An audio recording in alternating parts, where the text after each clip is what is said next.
The Sword and the Idol, Chapter 7 of A Dreamer's Tales by Lord Dunsany. It was a cold winter's evening, late in the Stone Age. The sun had gone down blazing over the plains of Thold. There were no clouds, only the chill blue sky and the imminence of stars. And the surface of the sleeping earth began to harden against the cold of the night. Presently from their lairs arose and shook themselves and went stealthily forth those of earth's children to whom it is the law to prowl abroad as soon as the dusk has fallen. And they went pattering softly over the plain, and their eyes shone in the dark, and crossed and recrossed one another in their courses. Suddenly there became manifest in the midst of the plain that fearful portent of the presence of man, a little flickering fire.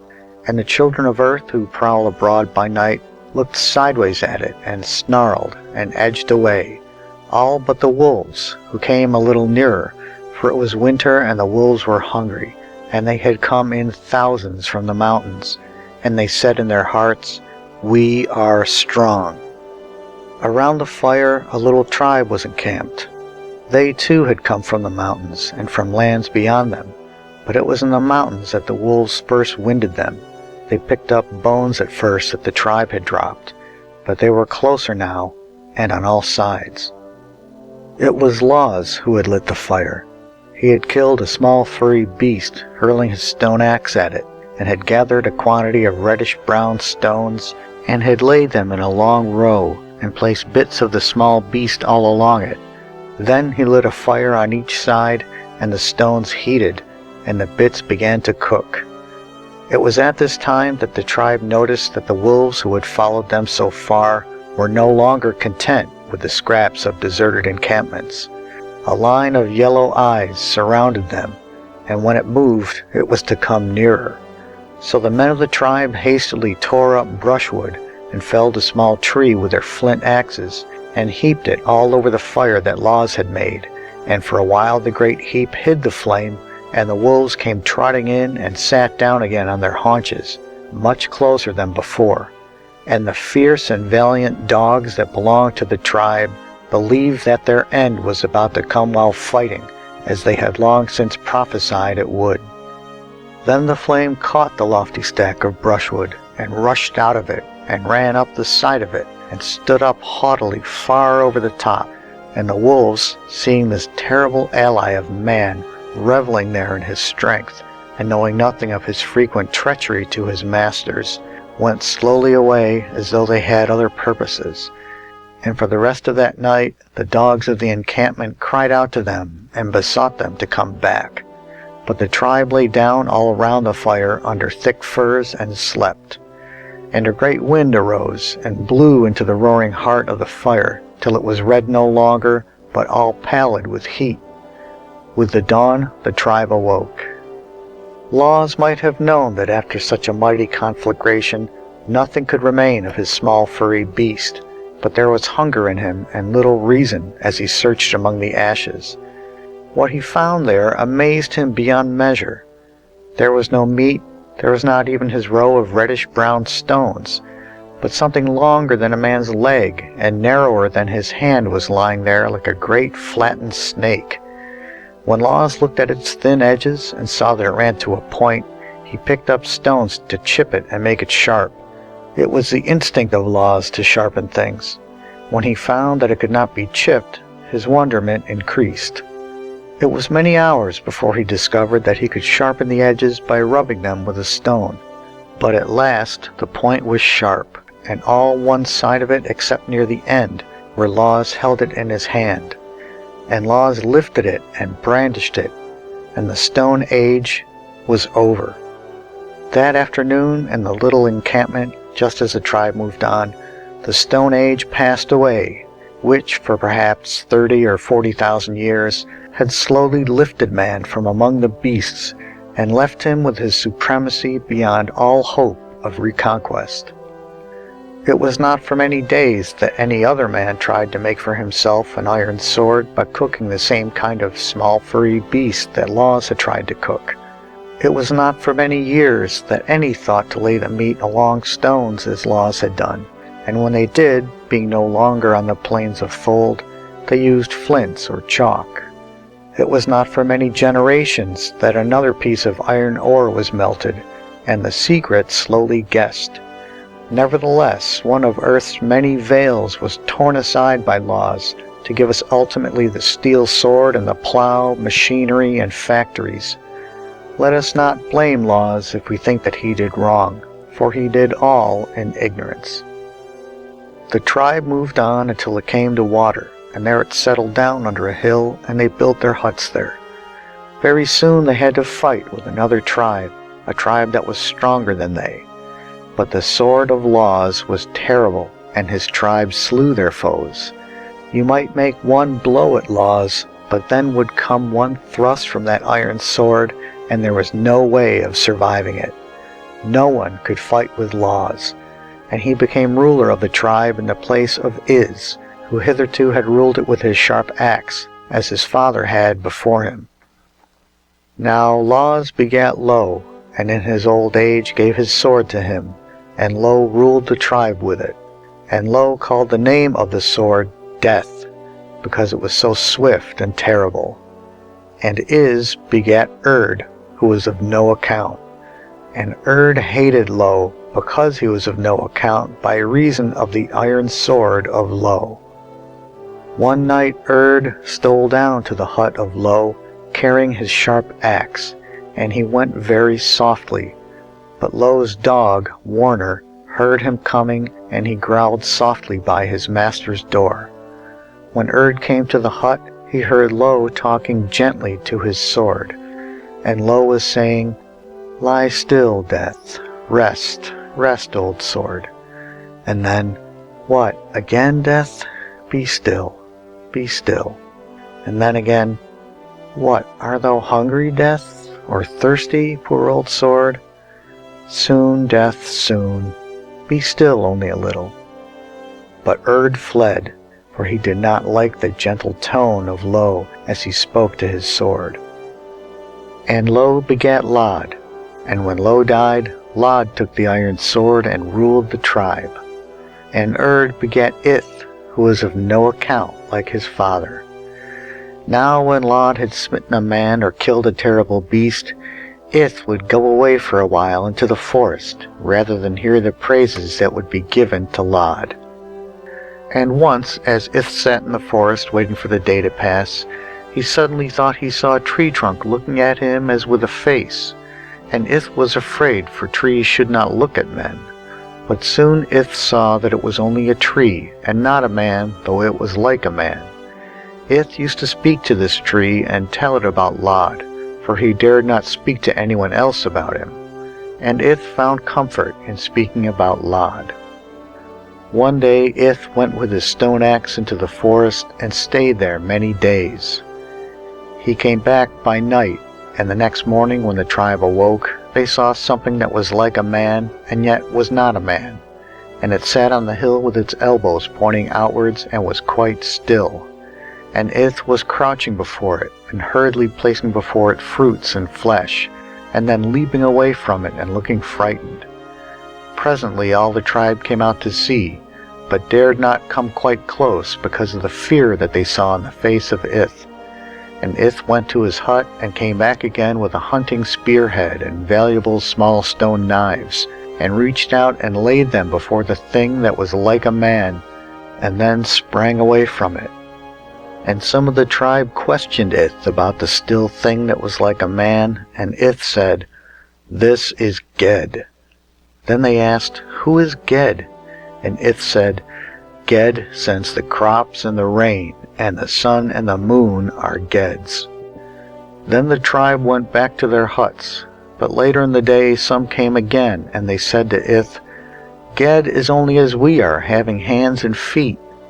And Ith pointed to the right hand of Ged, which was not as his left, but was shaped like the paw of a beast.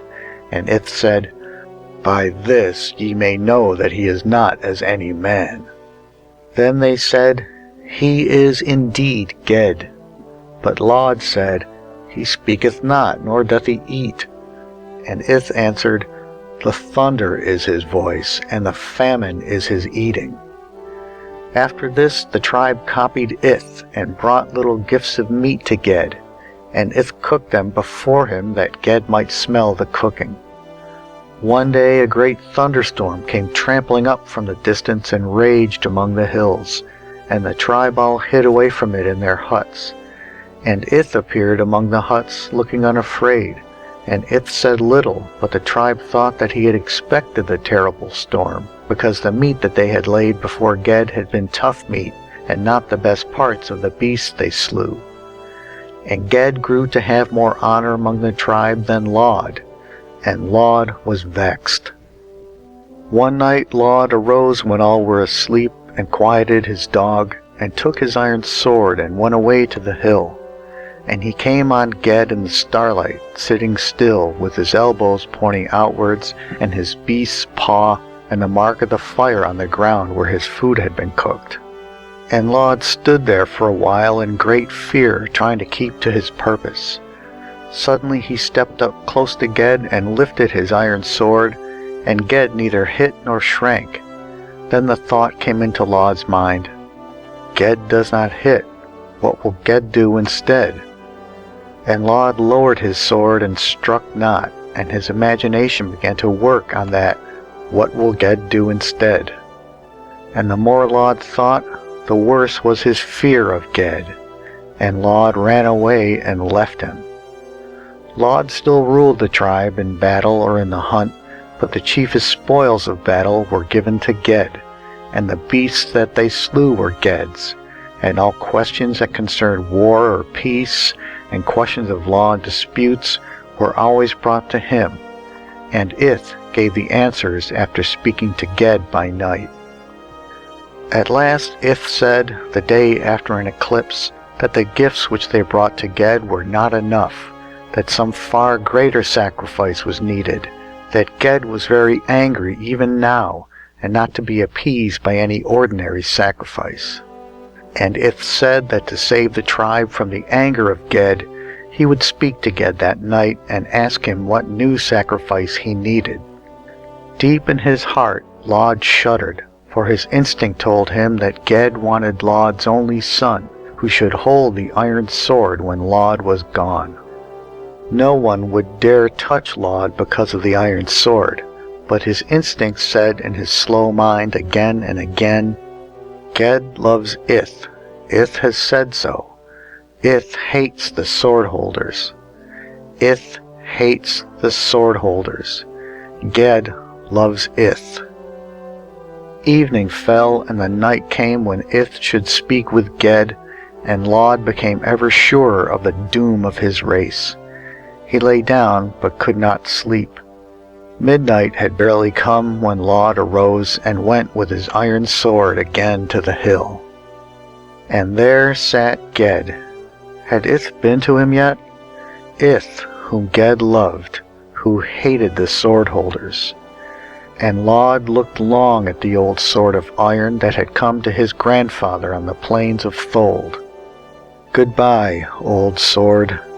And Lord laid it on the knees of Ged, then went away. And when Ith came, a little before dawn, the sacrifice was found acceptable unto Ged.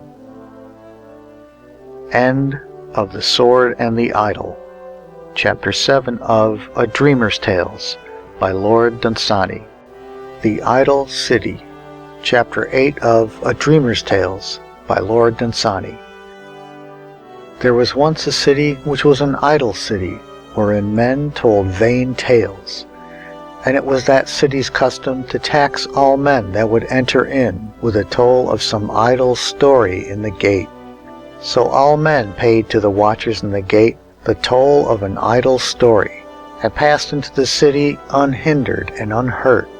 And in a certain hour of the night, when the king of that city arose and went pacing swiftly up and down the chamber of his sleeping, and called upon the name of the dead queen, then would the watchers fasten up the gate, and go into that chamber to the king, and, sitting on the floor, would tell him all the tales that they had gathered. And listening to them, some calmer mood would come upon the king, and listening still he would lie down again, and at last fall asleep.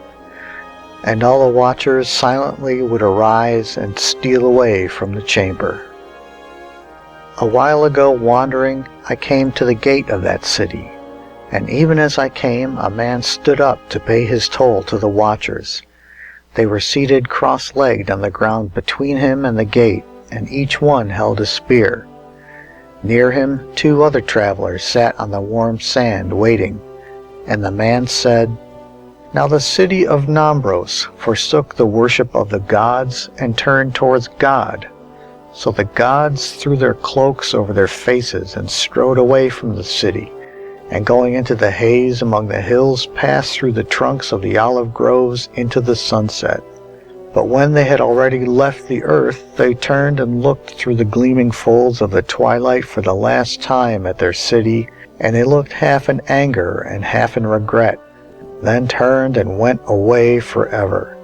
But they sent back a death who bore a scythe, saying to it, 'Slay half in the city that forsook us, but half of them spare alive, that they may yet remember their old forsaken gods.' But God sent a destroying angel to show that he was God, saying unto him, 'Go into that city and slay half of the dwellers therein, yet spare a half of them, that they may know that I am God.' And at once the destroying angel put his hand to his sword, and the sword came out of the scabbard with a deep breath, like to the breath that a broad woodman takes before his first blow at some giant oak. Thereat the angel pointed his arm downwards, and bending his head between them, fell forward from heaven's edge, and the spring of his ankles shot him downwards with his wings furled behind him. So he went slanting earthward through the evening with his sword stretched out before him, and he was like a javelin that some hunter hath hurled that returneth again to the earth.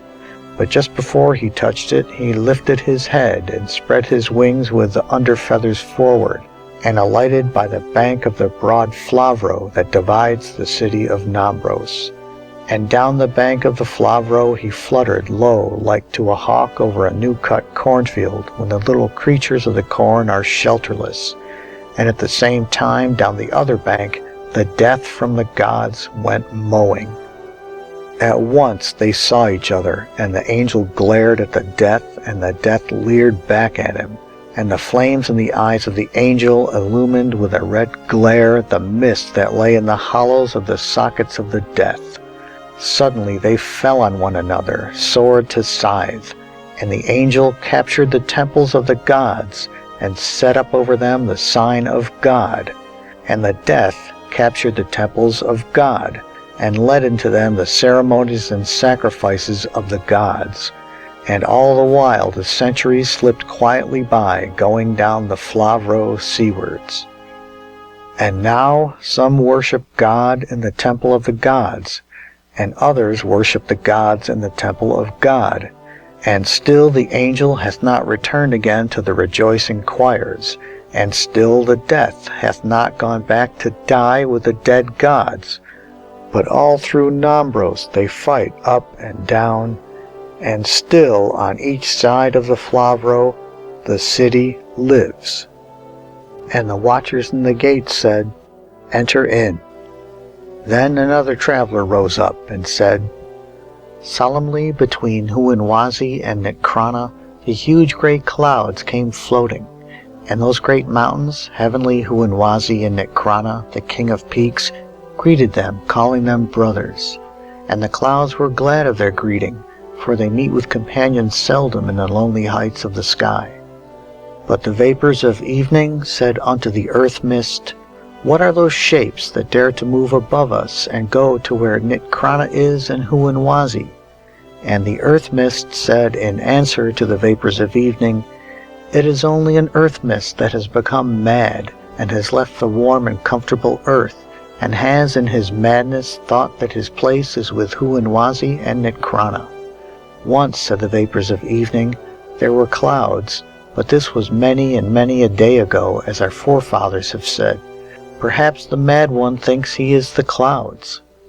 Then spake the earthworms from the warm deeps of the mud, saying, O earth mist, thou art indeed the clouds, and there are no clouds but thou. And as for Huanwazi and Nikrana, I cannot see them, and therefore they are not high. And there are no mountains in the world but those that I cast up every morning out of the deeps of the mud. And the earth mist and the vapors of evening were glad at the voice of the earthworms, and looking earthward believed what they had said.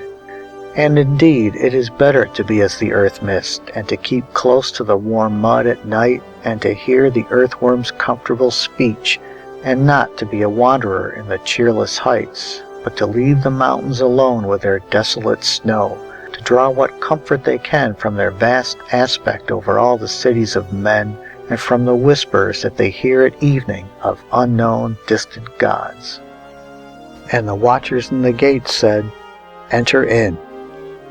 Then a man stood up who came out of the west, and told a western tale.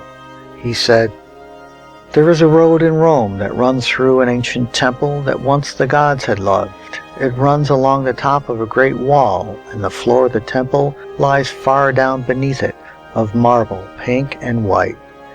Upon the temple floor I counted to the number of 13 hungry cats. Sometimes, they said among themselves, it was the gods that lived here. Sometimes it was men, and now it's cats. So let us enjoy the sun on the hot marble before another people comes. For it was at that hour of a warm afternoon when my fancy is able to hear silent voices. And the awful leanness of all those 13 cats moved me to go into a neighboring fish shop, and there to buy a quantity of fishes.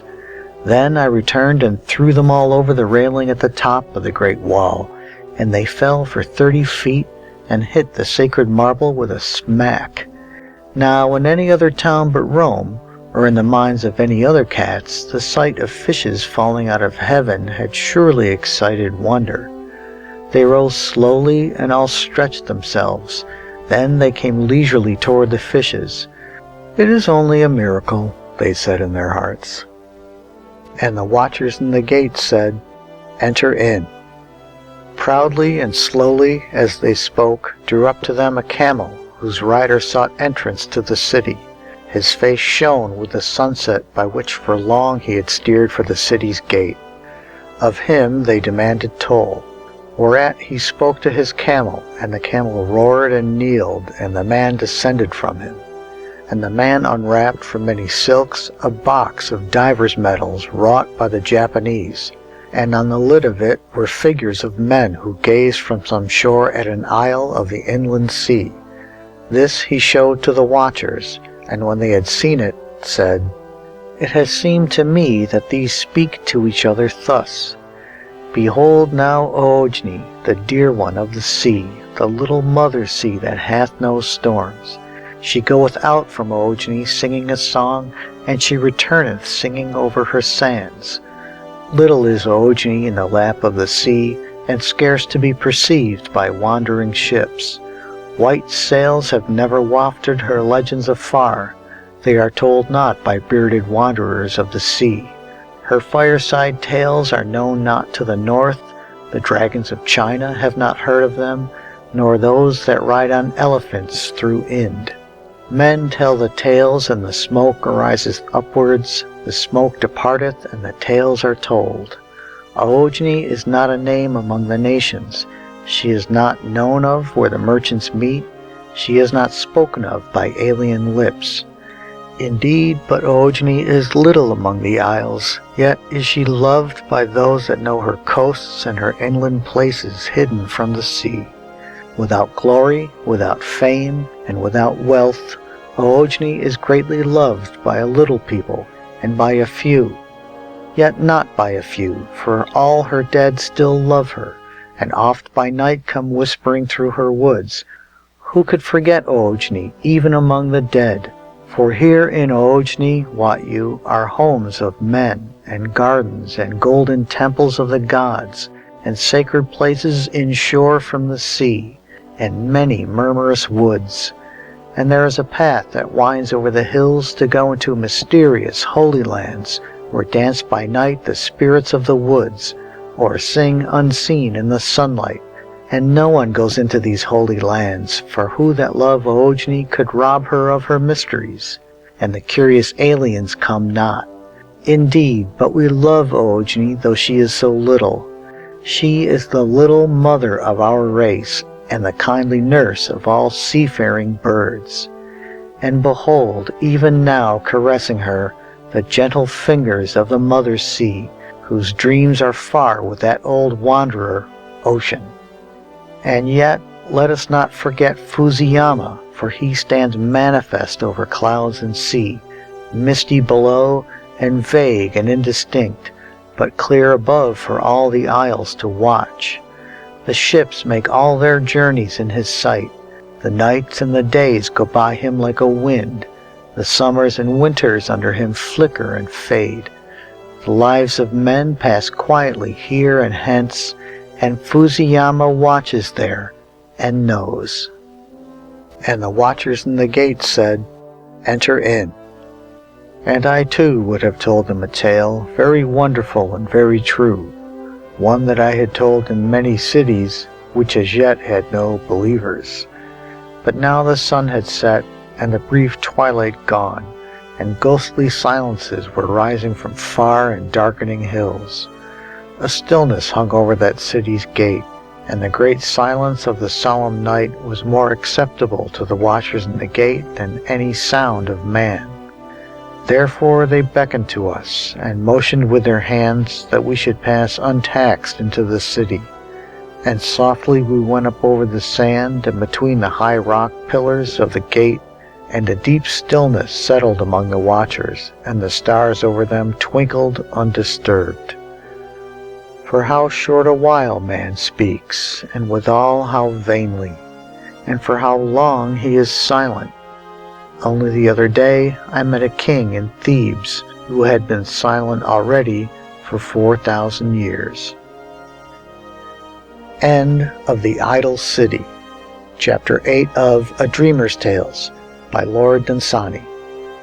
The Hashish Man, Chapter 9 of A Dreamer's Tales by Lord Dunsany.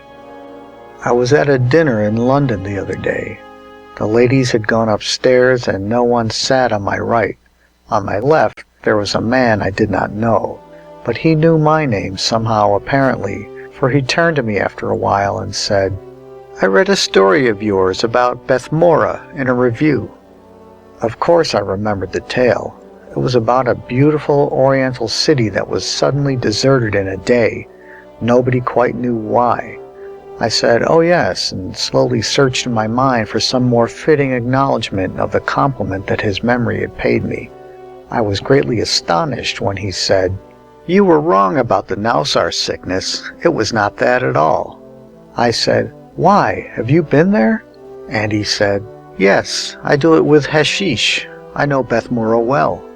And he took out of his pocket a small box full of some black stuff that looked like tar but had a stranger smell. He warned me not to touch it with my finger, as the stain remained for days. "I got it from a gypsy," he said. He had a lot of it, as it had killed his father. But I interrupted him, for I wanted to know for certain what it was that had made desolate that beautiful city, Bethmora, and why they fled from it swiftly in a day. "Was it because of the desert's curse?" I asked. And he said, "Partly it was the fury of the desert, and partly the advice of the emperor, Thubamlin, for that fearful beast is in some way connected with the desert on his mother's side." And he told me this strange story.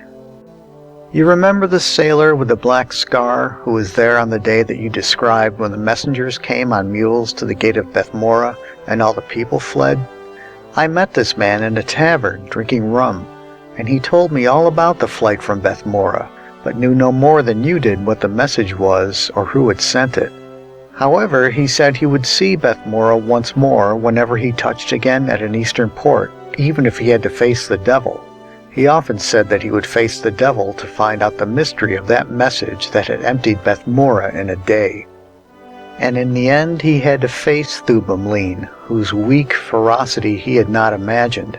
For one day the sailor told me he had found a ship, and I met him no more after that in the tavern drinking rum. It was about that time that I got the hashish from the gypsy who had a quantity that he did not want. It takes one literally out of oneself. It is like wings. You swoop over distant countries and into other worlds. Once I found out the secret of the universe. I have forgotten what it was, but I know that the Creator does not take creation seriously, for I remember that he sat in space with all his work in front of him and laughed. I have seen incredible things in fearful worlds. As it is your imagination that takes you there, so it is only by your imagination that you can get back. Once, out in the ether, I met a battered, prowling spirit that had belonged to a man whom drugs had killed 100 years ago, and he led me to regions that I had never imagined, and we parted in anger beyond the Pleiades, and I could not imagine my way back. And I met a huge gray shape that was the spirit of some great people, perhaps of a whole star, and I besought it to show me my way home, and it halted beside me like a sudden wind and pointed, and speaking quite softly, asked me if I discerned a certain tiny light, and I saw a far star faintly, and then it said to me, "That is the solar system," and strode tremendously on. And somehow I imagined my way back, and only just in time, for my body was already stiffening in a chair in my room, and the fire had gone out and everything was cold, and I had to move each finger one by one, and there were pins and needles in them and dreadful pains in the nails which began to thaw. And at last I could move one arm and reached a bell, and for a long time no one came because everyone was in bed. But at last a man appeared, and they got a doctor, and he said that it was hashish poisoning, but it would have been all right if I hadn't met that battered, prowling spirit. I could tell you astounding things that I have seen, but you want to know who sent that message to Bethmora. Well, it was Thubamleen, and this is how I know. I often went to the city after that day you wrote of. I used to take hashish of an evening in my flat, and I always found it uninhabited. Sand had poured into it from the desert, and the streets were yellow and smooth, and through open swinging doors the sand had drifted. One evening I had put the guard in front of the fire and settled into a chair and eaten my hashish.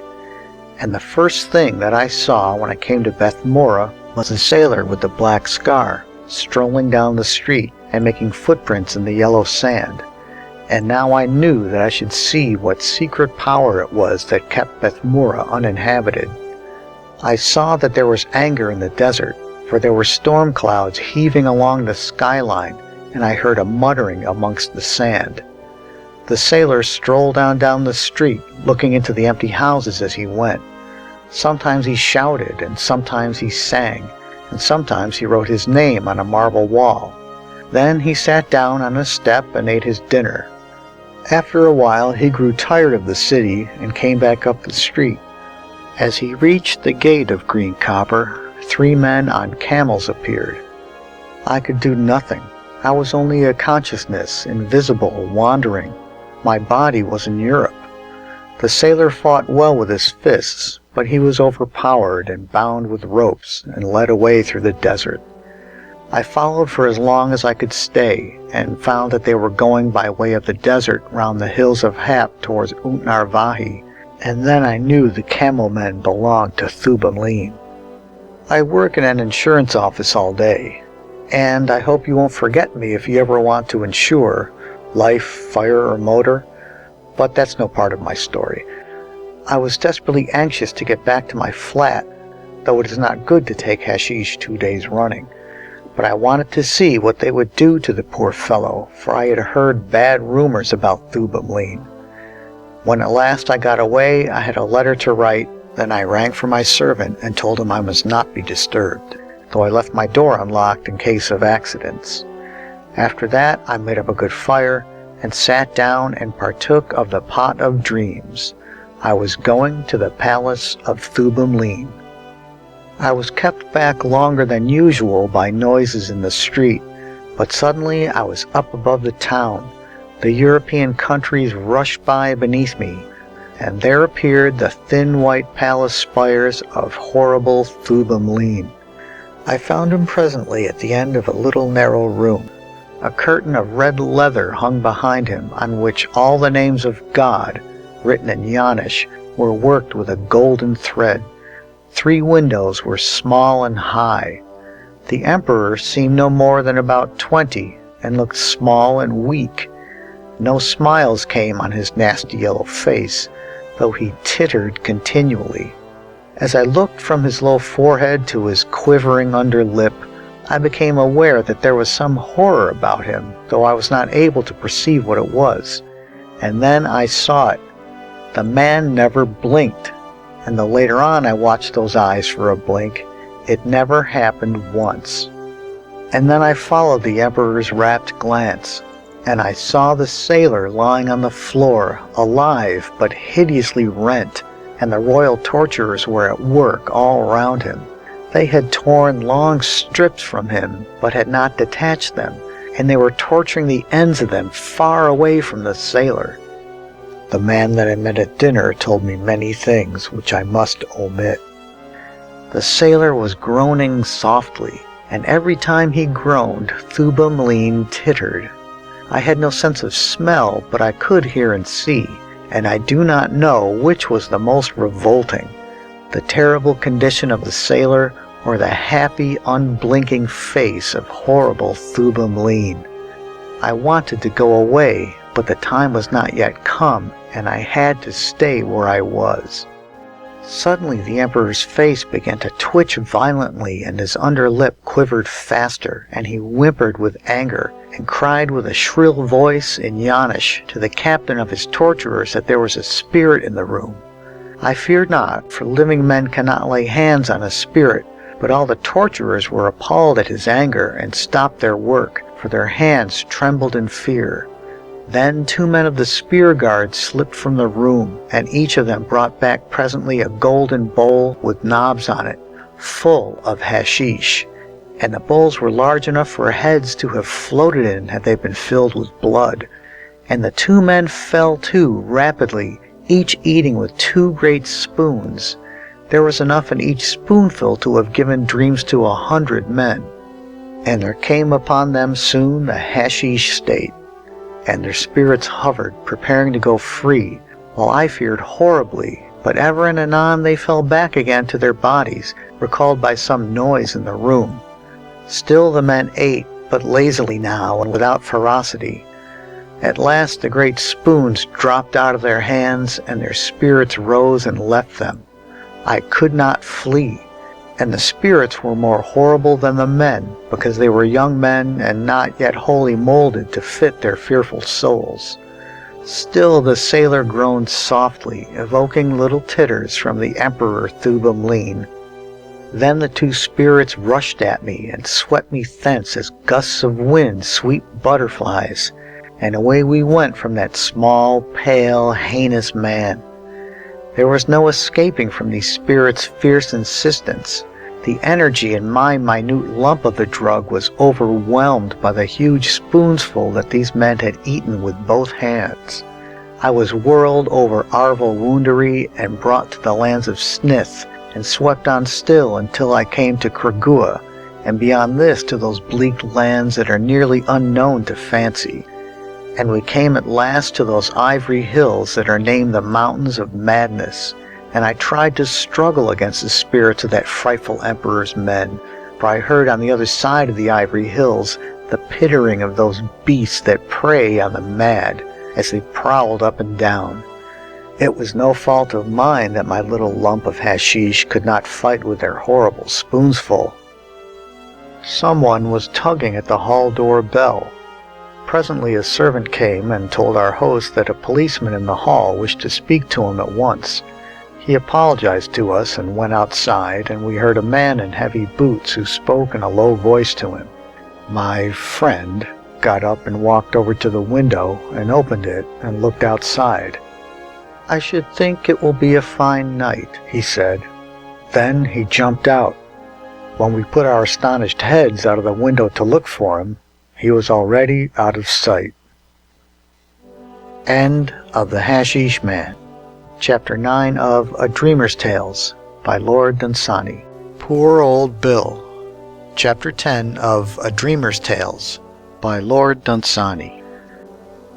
On an antique haunt of sailors, a tavern of the sea, the light of day was fading.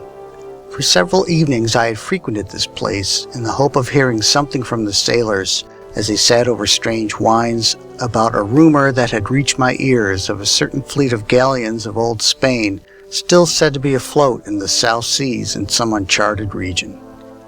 In this again I was to be disappointed. Talk was low and seldom, and I was about to leave when a sailor, wearing earrings of pure gold, lifted up his head from his wine and, looking straight before him at the wall, told his tale loudly. When later on a storm of rain arose and thundered on the tavern's leaded panes, he raised his voice without effort and spoke on still. The darker it got, the clearer his wild eyes shone. A ship with sails of the olden time was nearing fantastic isles. We had never seen such isles. We all hated the captain, and he hated us. He hated us all alike. There was no favoritism about him. And he never would talk a word with any of us, except sometimes in the evening when it was getting dark, he would stop and look up and talk a bit to the men he had hanged at the yardarm. We were a mutinous crew, but Captain was the only man that had pistols. He slept with one under his pillow and kept one close beside him. There was a nasty look about the isles. They were small and flat as though they had come up only recently from the sea, and they had no sand or rocks like honest isles, but green grass down to the water, and there were little cottages there whose looks we did not like. Their thatches came almost down to the ground, and were strangely turned up at the corners, and under the low eaves were queer dark windows whose little leaded panes were too thick to see through. And no one, man or beast, was walking about, so that you could not know what kind of people lived there. But Captain knew, and he went ashore and into one of the cottages, and someone lit lights inside, and the little windows wore an evil look. It was quite dark when he came aboard again, and he bade a cheery good night to the men that swung from the yardarm, and he eyed us in a way that frightened poor old Bill. Next night we found that he had learned to curse, for he came on a lot of us asleep in our bunks, and among them poor old Bill, and he pointed at us with a finger and made a curse that our souls should stay all night at the top of the masts.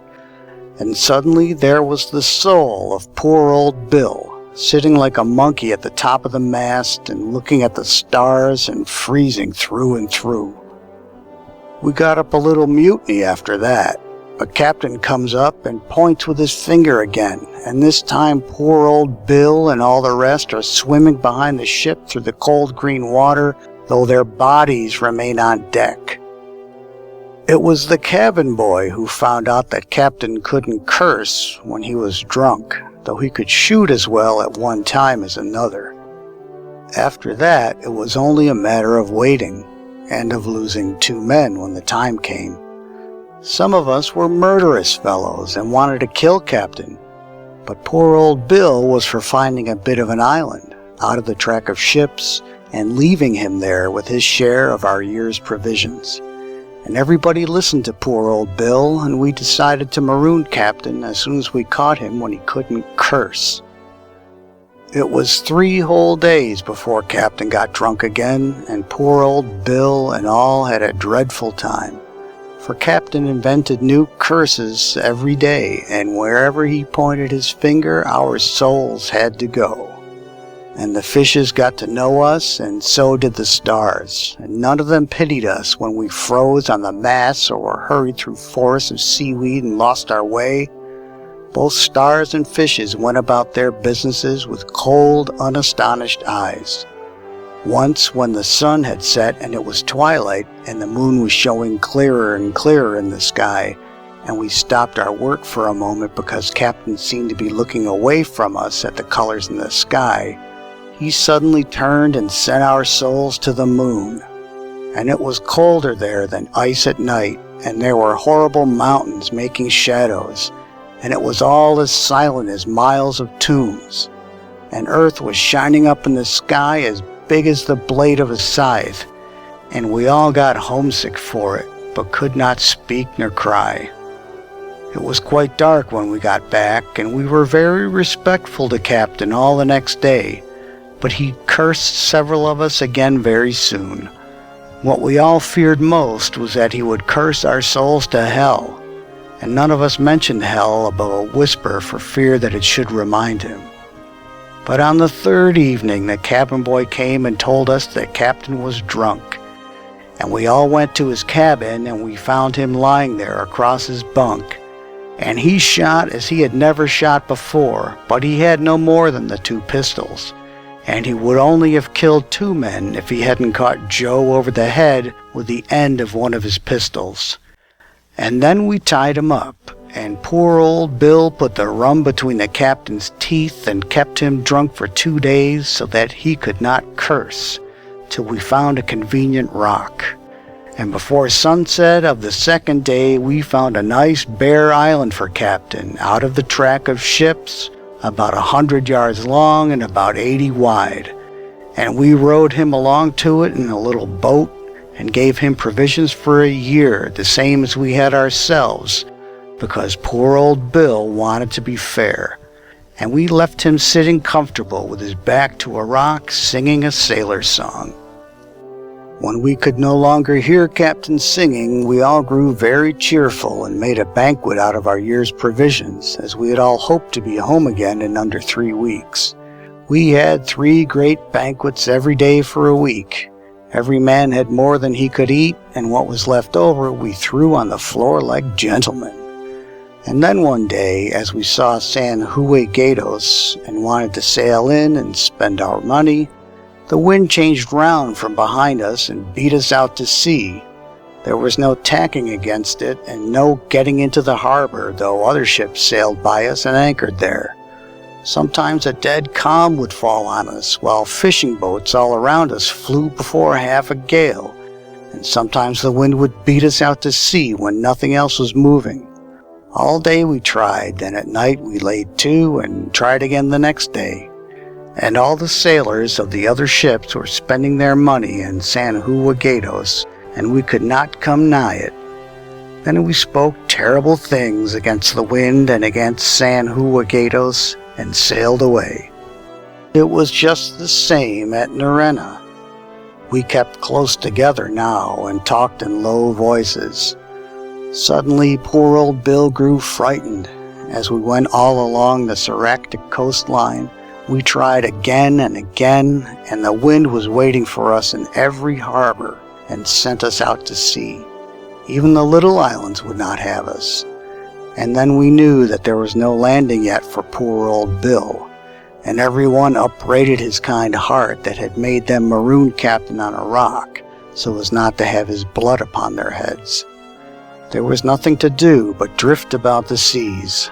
There were no banquets now, because we feared that Captain might live his year and keep us out to sea. At first we used to hail all passing ships, and used to try to board them in the boats, but there was no towing against Captain's curse, and we had to give that up. So we played cards for a year in Captain's cabin, night and day, storm and fine, and everyone promised to pay poor old Bill when we got ashore. It was horrible to us to think what a frugal man Captain really was, he that used to get drunk every other day whenever he was at sea, and here he was still alive, and sober too, for his curse still kept us out of every port, and our provisions were gone. Well, it came to drawing lots, and Jim was the unlucky one. Jim only kept us about 3 days, and then we drew lots again, and this time it was the nigger. The nigger didn't keep us any longer, and we drew again, and this time it was Charlie, and still Captain was alive.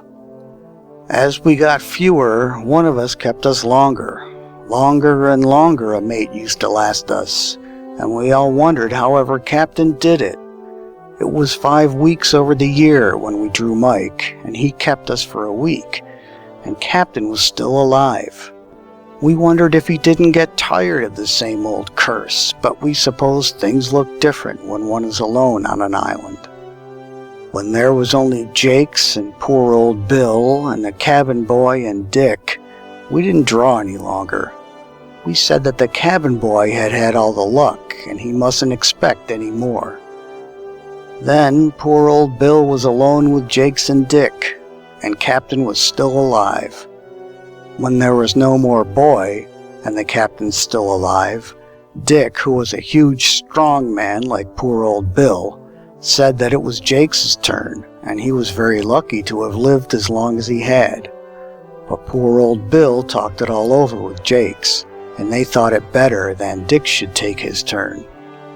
Then there was Jakes and poor old Bill, and Captain would not die. And these two used to watch one another night and day, when Dick was gone and no one else was left to them. And at last poor old Bill fell down in a faint and lay there for an hour. Then Jakes came up to him slowly with his knife and makes a stab at poor old Bill as he lies there on the deck. And poor old Bill caught hold of him by the wrist and put his knife into him twice to make sure, although it spoiled the best part of the meat.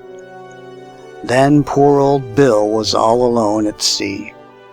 And the very next week, before the food gave out, Captain must have died on his bit of an island, for poor old Bill heard the Captain's soul going cursing over the sea, and the day after that, the ship was cast on a rocky coast. And Captain's been dead now for over 100 years, and poor old Bill is safe ashore again. But it looks as if Captain hadn't done with him yet, for poor old Bill doesn't ever get any older, and somehow or other he doesn't seem to die. Poor old Bill. When this was over, the man's fascination suddenly snapped, and we all jumped up and left him.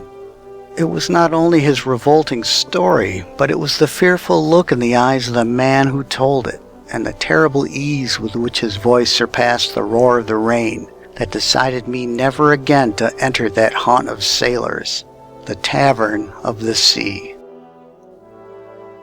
End of Poor Old Bill. Chapter 10 of A Dreamer's Tales by Lord Dunsany. The Beggars. Chapter 11 of A Dreamer's Tales by Lord Dunsany. I was walking down Piccadilly not long ago, thinking of nursery rhymes and regretting old romance. As I saw the shopkeepers walk by in their black frock coats and their black hats, I thought of the old line in nursery annals. The merchants of London, they wear scarlet. The streets were all so unromantic, dreary. Nothing could be done for them, I thought. Nothing. And then my thoughts were interrupted by barking dogs. Every dog in the street seemed to be barking. Every kind of dog. Not only the little ones, but the big ones too. They were all facing east towards the way I was coming by. Then I turned round to look, and had this vision in Piccadilly on the opposite side to the houses just after you pass the cab rank. Tall, bent men were coming down the street, arrayed in marvelous cloaks. All were sallow of skin and swarthy of hair, and most of them wore strange beards. They were coming slowly, and they walked with staves, and their hands were out for alms. All the beggars had come to town. I would have given them a gold doubloon engraven with the towers of Castile, but I had no such coin. They did not seem the people to whom it were fitting to offer the same coin as one tendered for the use of a taxicab. O marvelous ill-made word, surely the password somewhere of some evil order. Some of them wore purple cloaks with wide green borders, and the border of green was a narrow strip with some, and some wore cloaks of old and faded red, and some wore violet cloaks, and none wore black. And they begged gracefully as gods might beg for souls. I stood by a lamppost, and they came up to it, and one addressed it, calling the lamppost brother, and said, O lamppost, our brother of the dark, are there many wrecks by thee in the tides of night? Sleep not, brother, sleep not. There were many wrecks, and it were not for thee. It was strange. I had not thought of the majesty of the street lamp and his long watching over drifting men, but he was not beneath the notice of these cloaked strangers. And then one murmured to the street, Art thou weary, street? Yet a little longer they shall go up and down, and keep thee clad with tar and wooden bricks. Be patient, street. In a while the earthquake cometh. Who are you? People said, and where do you come from? Who may tell what we are? They answered, or whence we come? And one turned toward the smoke-stained houses, saying, Blessed be the houses, because men dream therein. Then I perceived what I had never thought, that all these staring houses were not alike, but different from one another, because they held different dreams. And another turned to a tree that stood by the Green Park railings, saying, Take comfort, tree, for the fields shall come again. And all the while the ugly smoke went upwards, the smoke that has stifled romance and blackened the birds. This, I thought, they can neither praise nor bless. And when they saw it, they raised their hands towards it, towards the 1,000 chimneys, saying, Behold the smoke! The old coal forests that have lain so long in the dark and so long still are dancing now and going back to the sun. Forget not earth, O our brother, and we wish thee joy of the sun. It had rained, and a cheerless stream dropped down a dirty gutter. It had come from heaps of refuse, foul and forgotten. It had gathered upon its way things that were derelict, and went to somber drains unknown to man or the sun. It was this sullen stream, as much as all other causes, that had made me say in my heart that the town was vile, that beauty was dead in it, and romance fled. Even this thing they blessed, and one that wore a purple cloak with broad green border said, Brother, be hopeful yet, for thou shalt surely come at last to the delectable sea, and meet the heaving, huge, and travelled ships, and rejoice by isles that know the golden sun. Even thus they blessed the gutter, and I felt no whim to mock. And the people that went by in their black unseemly coats, and their misshapen, monstrous, shiny hats, the beggars also blessed. And one of them said to one of these dark citizens, O twin of night himself, with thy specks of white at wrist and neck, like to night's scattered stars, how fearfully thou dost veil with black thy hid, unguessed desires. They are deep thoughts in thee, that they will not frolic with color, that they say no to purple and to lovely green, begone. Thou hast wild fancies that they must needs be tamed with black, and terrible imaginings that they must be hidden thus. Has thy soul dreams of the angels and of the walls of fairy, that thou hast guarded it so utterly lest it dazzle astonished eyes? Even so God hid the diamond deep down in miles of clay. The wonder of thee is not marred by mirth. Behold, thou art very secret. Be wonderful, be full of mystery. Silently the man in the black frock coat passed on, and I came to understand when the purple beggar had spoken that the dark citizen had trafficked perhaps with Ind, that in his heart were strange and dumb ambitions, that his dumbness was founded by solemn right on the roots of ancient tradition, that it might be overcome one day by a cheer in the street, or by someone singing a song, and that when this shopman spoke, there might come clefts in the world, and people peering over at the abyss. Then, turning towards Green Park, where as yet spring was not, the beggars stretched out their hands, and looking at the frozen grass and the yet unbudding trees, they, chanting all together, prophesied daffodils. A motor omnibus came down the street, nearly running over some of the dogs that were barking ferociously still. It was sounding its horn noisily, and the vision went then. End of The Beggars Chapter 11 of A Dreamer's Tales by Lord Dunsany. Carcassonne. Chapter 12 of A Dreamer's Tales. Preface. In a letter from a friend whom I have never seen, one of those that reads my books, this line was quoted: "But he never came to Carcassonne." I do not know the origin of the line, but I made this tale about it. When Camarac reigned at Arn, and the world was fairer, he gave a festival to all the Weald to commemorate the splendor of his youth.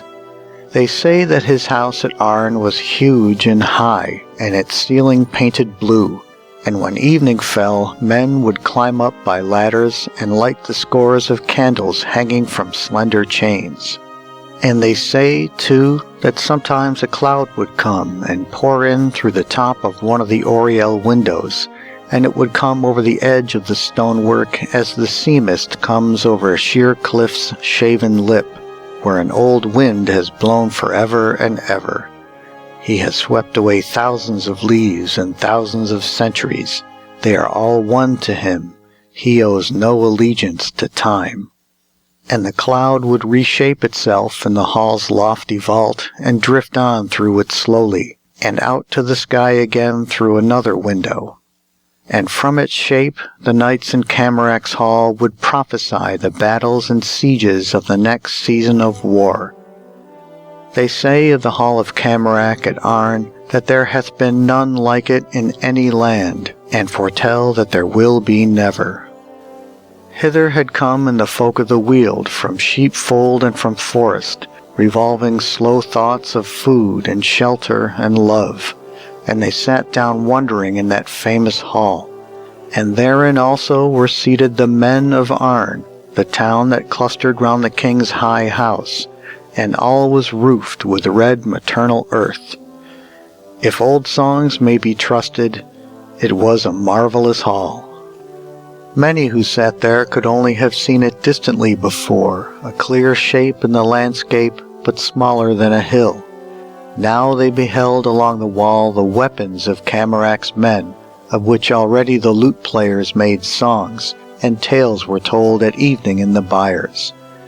There they described the shield of Camarac that had gone to and fro across so many battles, and the sharp but dinted edges of his sword.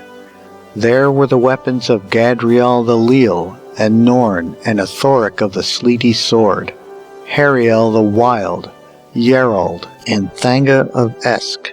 Their arms hung evenly all round the hall, low where a man could reach them, and in the place of honor in the midst, between the arms of Camarac and of Gadriel the Leal, hung the harp of Arleon. And of all the weapons hanging on those walls, none were more calamitous to Camarac's foes than was the harp of Arleon. For to a man that goes up against a strong place on foot, pleasant indeed is the twang and jolt of some fearful engine of war that his fellow warriors are working behind him, from which huge rocks go sighing over his head and plunge among his foes. And pleasant to a warrior in the wavering light are the swift commands of his king, and a joy to him are his comrades' instant cheers, exulting suddenly at a turn of the war.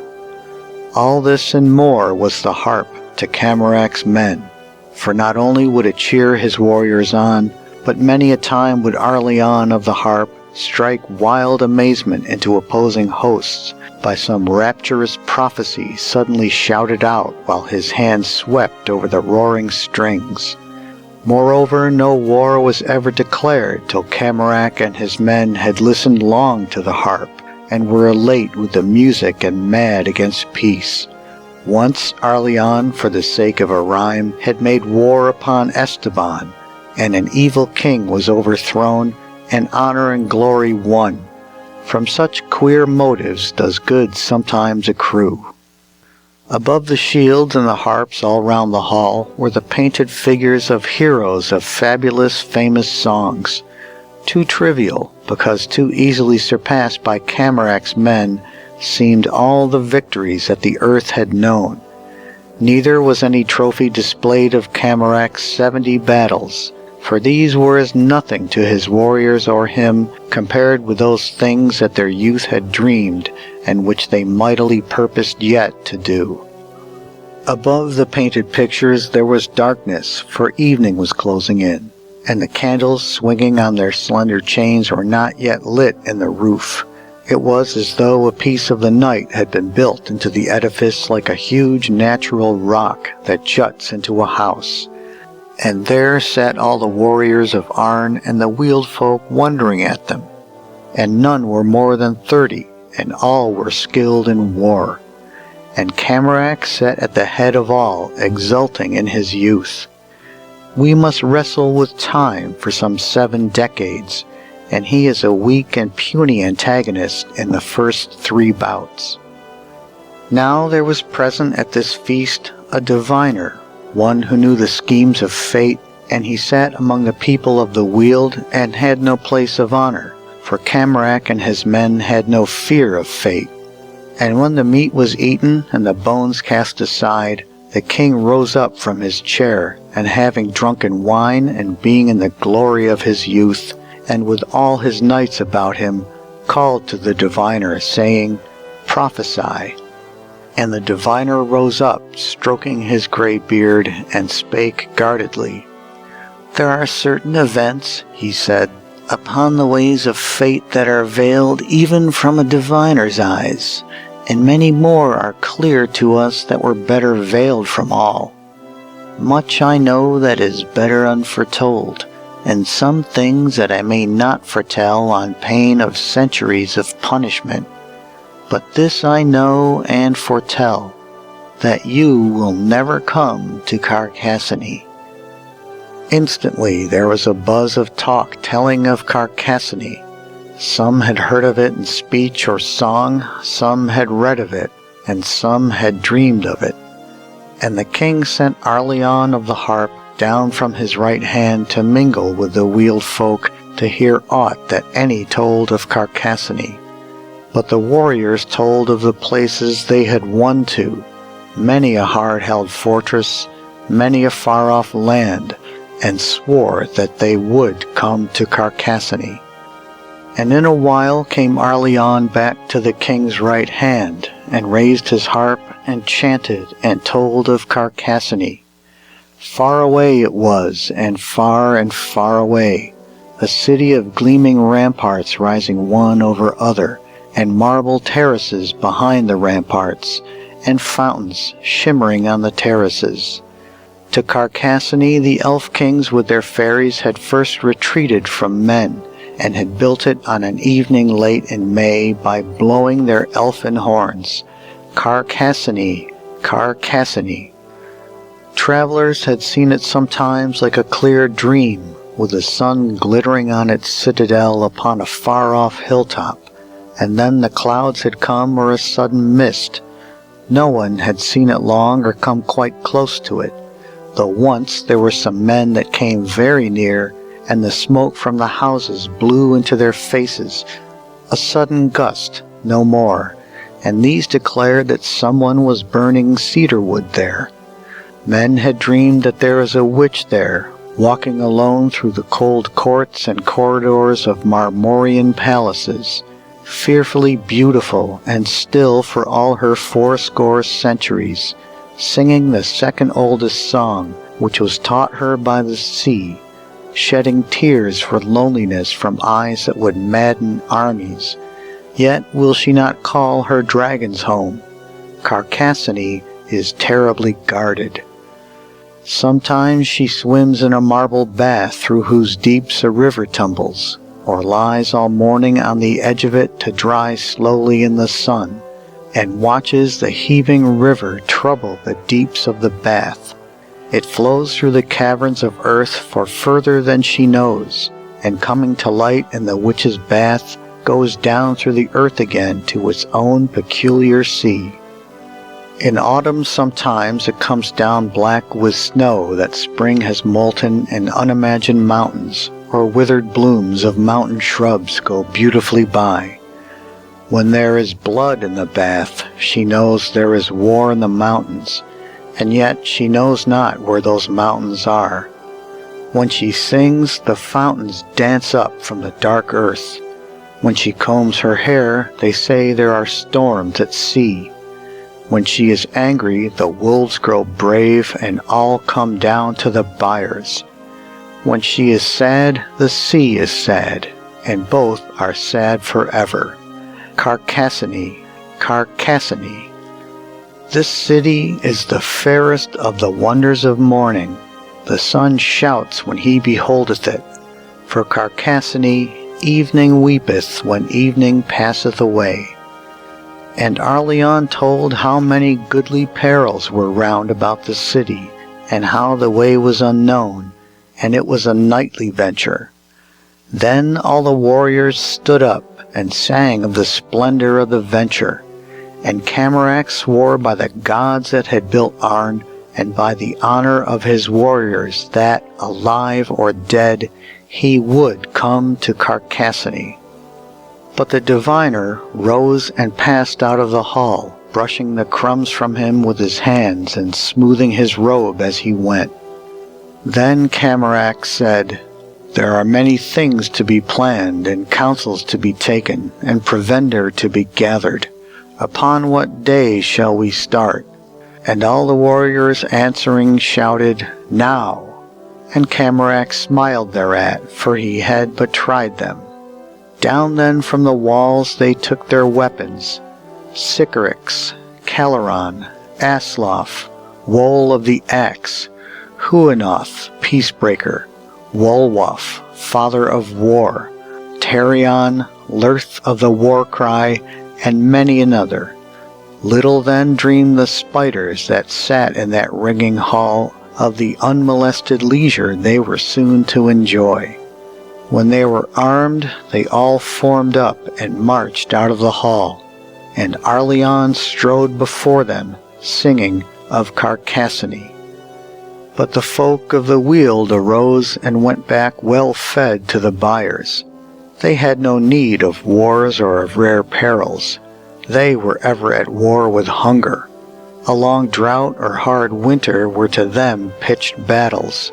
If the wolves entered a sheepfold, it was like the loss of a fortress.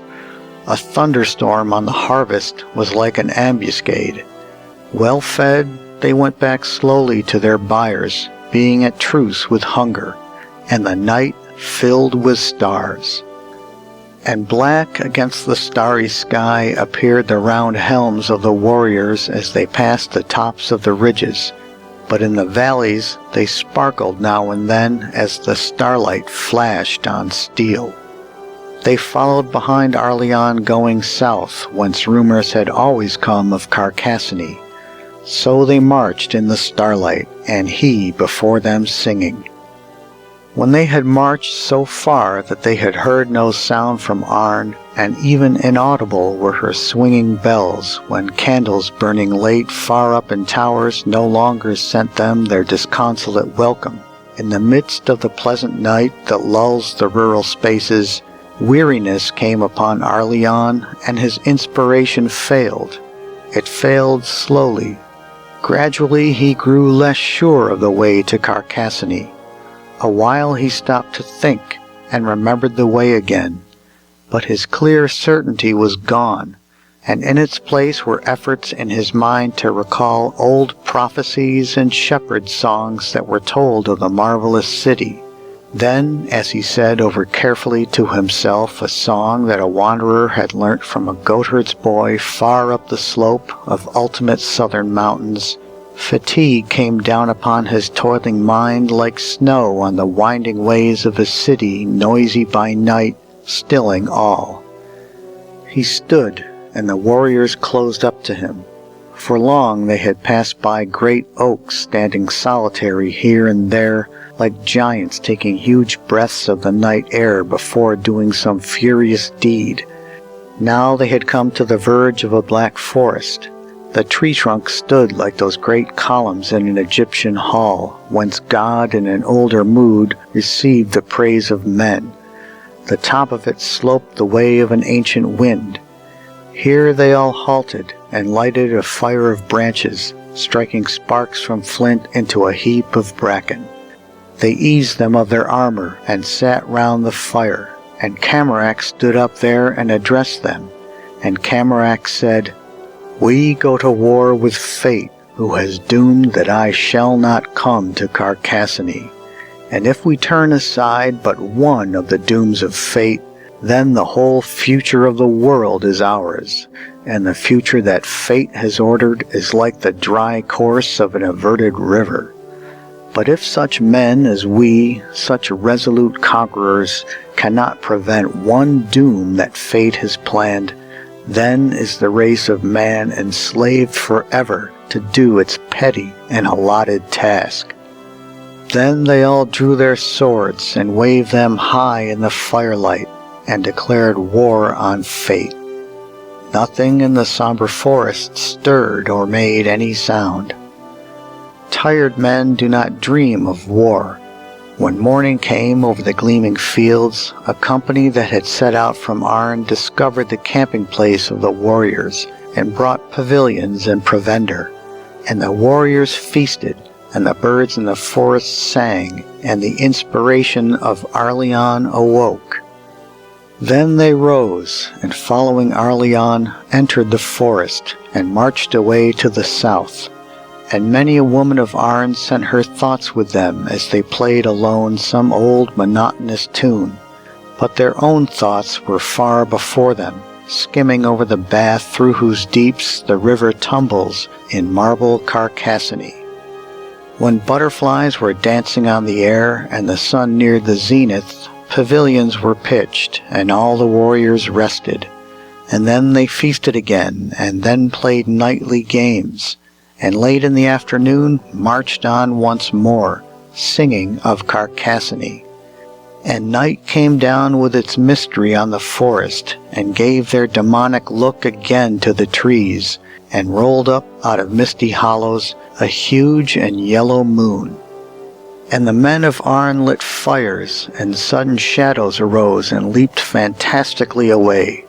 And the night wind blew, arising like a ghost, and passed between the tree trunks, and slipped down some shimmering glades, and waked the prowling beasts still dreaming of day, and drifted nocturnal birds afield to menace timorous things, and beat the roses of the befriending night, and wafted to the ears of wandering men the sound of a maiden song, and gave a glamour to the lutanist's tune played in his loneliness on distant hills. And the deep eyes of moths glowed like a galleon's lamps, and they spread their wings and sailed their familiar sea. Upon this night wind also the dreams of Camarac's men floated to Carcassonne. All the next morning they marched, and all the evening, and knew they were nearing now the deeps of the forest. And the citizens of Arn kept close together, and close behind the warriors, for the deeps of the forest were all unknown to travelers, but not unknown to those tales of fear that men tell at evening to their friends, in the comfort and the safety of their hearths. Then night appeared, and an enormous moon, and the men of Camarac slept. Sometimes they woke, and went to sleep again, and those that stayed awake for long and listened heard heavy two-footed creatures pad through the night on paws. As soon as it was light, the unarmed men of Arn began to slip away, and went back by bands through the forest. When darkness came, they did not stop to sleep, but continued their flight straight on until they came to Arn, and added there by the tales they told to the terror of the forest. But the warriors feasted, and afterwards Arleon rose and played his harp, and led them on again, and a few faithful servants stayed with them still. And they marched all day through a gloom that was old as night, but Arleon's inspiration burned in his mind like a star. And he led them till the birds began to drop into the treetops, and it was evening, and they all encamped. They had only one pavilion left to them now, and near it they lit a fire, and Camarac posted a sentry with drawn sword just beyond the glow of the firelight. Some of the warriors slept in the pavilion, and others round about it. When dawn came, something terrible had killed and eaten the sentry, but the splendor of the rumors of Carcassonne and fate's decree that they should never come there, and the inspiration of Arleon and his harp, all urged the warriors on, and they marched deeper and deeper all day into the forest. Once they saw a dragon that had caught a bear and was playing with it, letting it run a little way and overtaking it with a paw. They came at last to a clear space in the forest just before nightfall. An odor of flowers arose from it like a mist, and every drop of dew interpreted heaven unto itself. It was the hour when twilight kisses earth. It was the hour when a meaning comes into senseless things, and trees out majesty the pomp of monarchs, and the timid creatures steal abroad to feed, and as yet the beasts of prey harmlessly dream, and earth utters a sigh, and it is night. In the midst of the wide clearing, Camarac's warriors camped, and rejoiced to see stars again appearing one by one. That night they ate the last of their provisions, and slept unmolested by the prowling things that haunt the gloom of the forest. On the next day some of the warriors hunted stags, and others lay in rushes by a neighboring lake and shot arrows at waterfowl. One stag was killed, and some geese and several teal. Here the adventurers stayed, breathing the pure wild air that cities know not. By day they hunted and lit fires by night, and sang and feasted, and forgot Carcassonne. The terrible denizens of the gloom never molested them. Venison was plentiful, and all manner of waterfowl. They loved the chase by day, and by night their favorite songs. Thus day after day went by, thus week after week. Time flung over this encampment a handful of moons, the gold and silver moons that waste the year away. Autumn and winter passed, and spring appeared, and still the warriors hunted and feasted there. One night of the springtide they were feasting about a fire and telling tales of the chase, and the soft moths came out of the dark and flaunted their colors in the firelight, and went out gray into the dark again. And the night wind was cool upon the warriors' necks, and the campfire was warm in their faces, and a silence had settled among them after some song. And Arleon all at once rose suddenly up, remembering Carcassonne, and his hand swept over the strings of his harp, awaking the deeper chords, like the sound of a nimble people dancing their steps on bronze. And the music rolled away into the night's own silence, and the voice of Arleon rose. When there is blood in the bath, she knows there is war in the mountains, and longs for the battle shout of kingly men. And suddenly all shouted, Carcassonne, and at that word their idleness was gone as a dream is gone from a dreamer waked with a shout. And soon the great march began that faltered no more nor wavered, unchecked by battles, undaunted in lonesome spaces, ever unwearied by the vulturous years. The warriors of Camarac held on, and Arleon's inspiration led them still. They cleft with the music of Arleon's harp the gloom of ancient silences. They went singing into battles with terrible wild men, and came out singing, but with fewer voices. They came to villages and valleys full of the music of bells, or saw the lights at dusk of cottages sheltering others. They became a proverb for wandering, and a legend arose of strange, disconsolate men. Folks spoke of them at nightfall, when the fire was warm and rain slipped down the eaves. And when the wind was high, small children feared the men who would not rest were going clattering past. Strange tales were told of men in old gray armor, moving at twilight along the tops of the hills, and never asking shelter. And mothers told their boys who grew impatient of home that the gray wanderers were once so impatient, and were now hopeless of rest, and were driven along with the rain whenever the wind was angry. But the wanderers were cheered in their wandering by the hope of coming to Carcassonne, and later on by anger against fate. And at last they marched on still because it seemed better to march on than to think. For many years they had wandered and had fought with many tribes. Often they gathered legends in villages and listened to idle singers singing songs, and all the rumors of Carcassonne still came from the south. And then one day they came to a hilly land with a legend in it that only 3 valleys away a man might see, on clear days, Carcassonne. Tired though they were, and few, and worn with the years which had all brought them wars, they pushed on instantly, led still by Arleon's inspiration, which dwindled in his age, though he made music with his old harp still. All day they climbed down into the first valley, and for 2 days ascended, and came to the town that may not be taken in war, below the top of the mountain, and its gates were shut against them, and there was no way round.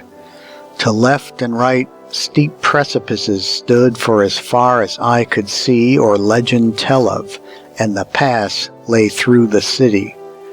Therefore Camarac drew up his remaining warriors in line of battle to wage their last war, and they stepped forward over the crisp bones of old unburied armies. No sentinel defied them in the gate, no arrow flew from any tower of war. One citizen climbed alone to the mountain's top, and the rest hid themselves in sheltered places. Now in the top of the mountain was a deep, bowl-like cavern in the rock, in which fires bubbled softly. And if any cast a boulder into the fires, as it was the custom for one of those citizens to do when enemies approached them, the mountain hurled up intermittent rocks for 3 days, and the rocks fell flaming all over the town and all round about it. And just as Camarac's men began to batter the gate, they heard a crash on the mountain, and a great rock fell beyond them and rolled into the valley. The next 2 fell in front of them on the iron roofs of the town. Just as they entered the town, a rock found them crowded in a narrow street, and shattered 2 of them. The mountain smoked and panted. With every pant a rock plunged into the streets or bounced along the heavy iron roof, and the smoke went slowly up and up and up. When they had come through the long town's empty streets to the locked gate at the end, only 15 were left. When they had broken down the gate, there were only 10 alive. 3 more were killed as they went up the slope, and 2 as they passed near the terrible cavern. Fate let the rest go some way down the mountain upon the other side, and then took 3 of them. Camarac and Arleon alone were left alive, and night came down on the valley to which they had come, and was lit by flashes from the fatal mountain, and the 2 mourned for their comrades all night long. But when the morning came, they remembered their war with fate, and their old resolve to come to Carcassonne, and the voice of Arleon rose in a quavering song, and snatches of music from his old harp, and he stood up and marched with his face southwards, as he had done for years, and behind him Camarac went. And when at last they climbed from the 3rd valley, and stood on the hill's summit in the golden sunlight of evening, their aged eyes saw only miles of forest, and the birds going to roost. Their beards were white, and they had traveled very far and hard. It was the time with them when a man rests from labors and dreams in light sleep of the years that were, and not of the years to come. Long they looked southwards, and the sun set over remoter forests, and glowworms lit their lamps, and the inspiration of Arleon rose and flew away forever, to gladden perhaps the dreams of younger men. And Arleon said, "My king, I know no longer the way to Carcassonne." And Camarac smiled as the aged smile, with little cause for mirth, and said, "The years are going by us like huge birds, whom doom and destiny and the schemes of God have frightened up out of some old gray marsh. And it may well be that against these no warrior may avail, and that fate has conquered us, and that our quest has failed." And after this they were silent. Then they drew their swords, and side by side went down into the forest, still seeking Carcassonne. I think they got not far, for there were deadly marshes in that forest, and gloom that outlasted the nights, and fearful beasts accustomed to its ways. Neither is there any legend, either in verse or among the songs of the people of the fields, of any having come to Carcassonne. End of Carcassonne. Chapter 12 of A Dreamer's Tales by Lord Dunsany. In Zaggarath. Chapter 13 of A Dreamer's Tales. "Come," said the king in sacred Zaggarath, "and let our prophets prophesy before us." A far-seen jewel of light was the holy palace, a wonder to the nomads on the plains. There was the king with all his underlords, and the lesser kings that did him vassalage, and there were all his queens with all their jewels upon them. Who shall tell of the splendor in which they sat, of the thousand lights and the answering emeralds, of the dangerous beauty of that horde of queens, or the flash of their laden necks? There was a necklace there of rose-pink pearls, beyond the art of the dreamer to imagine. Who shall tell of the amethyst chandeliers, where torches, soaked in rare Byrrhenian oils, burned and gave off a scent of blethany? This herb marvelous, which, growing near the summit of Mount Zamnos, scents all the Zamnian range, and is smelt far out on the Capuscran plains, and even, when the wind is from the mountains, in the streets of the city of Ognoth. At night it closes its petals and is heard to breathe, and its breath is a swift poison. This it does even by day if the snows are disturbed about it. No plant of this has ever been captured alive by a hunter. Enough to say that when the dawn came up, it appeared by contrast pallid and unlovely, and stripped bare of all its glory, so that it hid itself with rolling clouds. "Come," said the king, "let our prophets prophesy." Then the herald stepped through the ranks of the king's silk-clad warriors, who lay oiled and scented upon velvet cloaks, with a pleasant breeze among them caused by the fans of slaves. Even their casting spears were set with jewels. Through their ranks the heralds went with mincing steps, and came to the prophets, clad in brown and black, and one of them they brought and set him before the king. And the king looked at him and said, "Prophesy unto us." And the prophet lifted his head, so that his beard came clear from his brown cloak. And the fans of the slaves that fanned the warriors wafted the tip of it a little awry. And he spake to the king, and spake thus: "Woe unto thee, king, and woe unto Zaggarath! Woe unto thee, and woe unto thy women, for your fall shall be sore and soon. Already in heaven the gods shun thy God. They know his doom and what is written of him. He sees oblivion before him like a mist. Thou hast aroused the hate of the mountaineers. They hate thee all along the crags of Droom. The evilness of thy days shall bring down the Zedians on thee, as the sons of springtide bring the avalanche down. They shall do unto Zaggarath as the avalanche doth unto the hamlets of the valley." When the queens chattered or tittered among themselves, he merely raised his voice and still spake on. "Woe to these walls and the carven things upon them! The hunters shall know the camping places of the nomads by the marks of the campfires on the plain, but he shall not know the place of Zaggarath." A few of the recumbent warriors turned their heads to glance at the prophet when he ceased.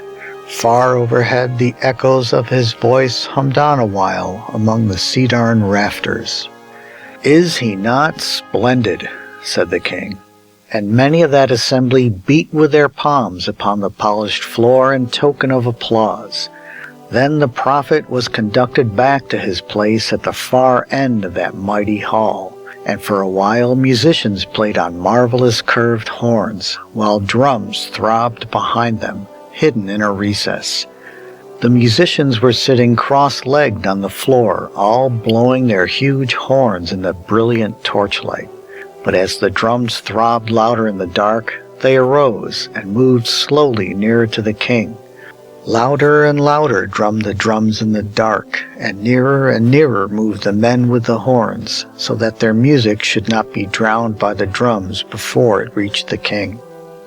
A marvelous scene it was when the tempestuous horns were halted before the king, and the drums in the dark were like the thunder of God, and the queens were nodding their heads in time to the music, with their diadems flashing like heavens of falling stars. And the warriors lifted their heads and shook, as they lifted them, the plumes of those golden birds which hunters wait for by the Lydian lakes, in a whole lifetime killing scarcely 6, to make the crests that the warriors wore when they feasted in Zaccarath. Then the king shouted, and the warriors sang. Almost they remembered then old battle chants, and as they sang, the sound of the drums dwindled, and the musicians walked away backwards, and the drumming became fainter and fainter as they walked, and altogether ceased, and they blew no more on their fantastic horns. Then the assemblage beat on the floor with their palms, and afterwards the queens besought the king to send for another prophet, and the heralds brought a singer and placed him before the king, and the singer was a young man with a harp, and he swept the strings of it, and when there was silence, he sang of the iniquity of the king. And he foretold the onrush of the Zedians, and the fall and the forgetting of Zaccarath, and the coming again of the desert to its own, and the playing about of little lion cubs where the courts of the palace had stood. "Of what is he singing?" said a queen to a queen. "He is singing of everlasting Zaccarath." As the singer ceased, the assemblage beat listlessly on the floor, and the king nodded to him, and he departed.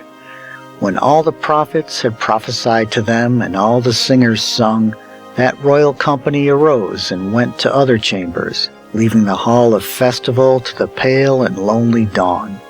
And alone were left the lion-headed gods that were carven out of the walls. Silent they stood, and their rocky arms were folded, and shadows over their faces moved like curious thoughts as the torches flickered and the dull dawn crossed the fields, and the colors began to change in the chandeliers. When the last lutanist fell asleep, the birds began to sing. Never was greater splendor or a more famous hall. When the queens went away through the curtained door with all their diadems, it was as though the stars should arise in their stations and troop together to the west at sunrise. And only the other day I found a stone that had undoubtedly been a part of Zaccarath. It was 3 inches long and 1 inch broad. I saw the edge of it uncovered by the sand. I believe that only 3 other pieces have been found like it. End of In Zaccarath, Chapter 13 of A Dreamer's Tales by Lord Dunsany. The Field, Chapter 14 of A Dreamer's Tales. When one has seen spring's blossom fall in London, and summer appear and ripen and decay as it does early in cities, and one is in London still, then, at some moment or another, the country places lift their flowery heads and call to one with an urgent, masterful clearness, upland behind upland in the twilight, like to some heavenly choir arising rank on rank to call a drunkard from his gambling hell. No volume of traffic can drown the sound of it, No lure of London can weaken its appeal. Having heard it, one's fancy is gone and evermore departed to some colored pebble, a gleam in a rural brook, and all that London can offer is swept from one's mind like some suddenly smitten metropolitan Goliath. The call is from afar both in leagues and years, for the hills that call one are the hills that were, and their voices are the voices of long ago, when the elf kings still had horns. I see them now, those hills of my infancy, for it is they that call, with their faces upturned to the purple twilight, and the faint diaphanous figures of the fairies peering out from under the bracken to see if evening is come. I do not see upon their regal summits those desirable mansions and highly desirable residences which have lately been built for gentlemen who would exchange customers for tenants. When the hills called, I used to go to them by road, riding a bicycle. If you go by train, you miss the gradual approach. You do not cast off London like an old forgiven sin, nor pass by little villages on the way that must have some rumor of the hills, nor, wondering if they are still the same, come at last upon the edge of their far-spread robes, and so on to their feet, and see far off their holy, welcoming faces. In the train you see them suddenly round a curve, and there they all are, sitting in the sun. I imagine that as one penetrated out from some enormous forest of the tropics, the wild beasts would become fewer, the gloom would lighten, and the horror of the place would slowly lift. Yet, as one emerges nearer to the edge of London, and nearer to the beautiful influence of the hills, the houses become uglier, the streets viler, the gloom deepens. The errors of civilization stand bare to the scorn of the fields. Where ugliness reaches the height of its luxuriance in the dense misery of the place, where one imagines the builder saying, "Here I culminate, let us give thanks to Satan," there is a bridge of yellow brick, and through it, as through some gate of filigree silver opening on fairyland, one passes into the country. To left and right, as far as one can see, stretches that monstrous city. Before one are the fields, like an old, old song. There is a field there that is full of kingcups. A stream runs through it, and along the stream is a little wood of osiers. There I used often to rest at the stream's edge before my long journey to the hills. There I used to forget London, street by street. Sometimes I picked a bunch of kingcups to show them to the hills. I often came there. At first I noticed nothing about the field except its beauty and its peacefulness. But the second time that I came, I thought that there was something ominous about the field. Down there among the kingcups by the little shallow stream, I felt that something terrible might happen in just such a place. I did not stay long there because I thought that too much time spent in London had brought on these morbid fancies, and I went on to the hills as fast as I could. I stayed for some days in the country air, and when I came back, I went to the field again to enjoy that peaceful spot before entering London. But there was still something ominous among the osiers. A year elapsed before I went there again. I emerged from the shadow of London into the gleaming sun. The bright green grass and the kingcups were flaming in the light, and the little stream was singing a happy song. But the moment I stepped into the field, my old uneasiness returned, and worse than before. It was as though the shadow was brooding there of some dreadful future thing, and a year had brought it nearer. I reasoned that the exertion of bicycling might be bad for one, and that the moment one rested, this uneasiness might result. A little later I came back past the field by night, and the song of the stream and the hush attracted me down to it. And there the fancy came to me that it would be a terribly cold place to be in the starlight, if for some reason one was hurt and could not get away. I knew a man who was minutely acquainted with the past history of that locality, and him I asked if anything historical had ever happened in that field. When he pressed me for my reason in asking him this, I said that the field had seemed to me such a good place to hold a pageant in. But he said that nothing of any interest had ever occurred there, nothing at all. So it was from the future that the field's terrible trouble came. For 3 years off and on I made visits to the field, and every time more clearly it boded evil things, and my uneasiness grew more acute every time that I was lured to go and rest among the cool green grass under the beautiful osiers. Once, to distract my thoughts, I tried to gauge how fast the stream was trickling, but I found myself wondering if it flowed faster than blood. I felt that it would be a terrible place to go mad in. One would hear voices. At last I went to a poet whom I knew and woke him from huge dreams, and put before him the whole case of the field. He had not been out of London all that year, and he promised to come with me and look at the field, and tell me what was going to happen there. It was late in July when we went. The pavement, the air, the houses, and the dirt had all been baked dry by the summer. The weary traffic dragged on and on and on, and sleep, spreading her wings, soared up and floated from London and went to walk beautifully in rural places. When the poet saw the field, he was delighted. The flowers were out in masses all along the stream. He went down to the little wood rejoicing. By the side of the stream he stood and seemed very sad. Once or twice he looked up and down it mournfully. Then he bent and looked at the kingcups, first one and then another, very closely, and shaking his head. For a long while he stood in silence, and all my old uneasiness returned, and my bodings for the future. And then I said, "What manner of field is it?" And he shook his head sorrowfully. "It is a battlefield," he said. End of the Field, Chapter 14 of A Dreamer's Tales by Lord Dunsany. The Day of the Pole, Chapter 15 of A Dreamer's Tales.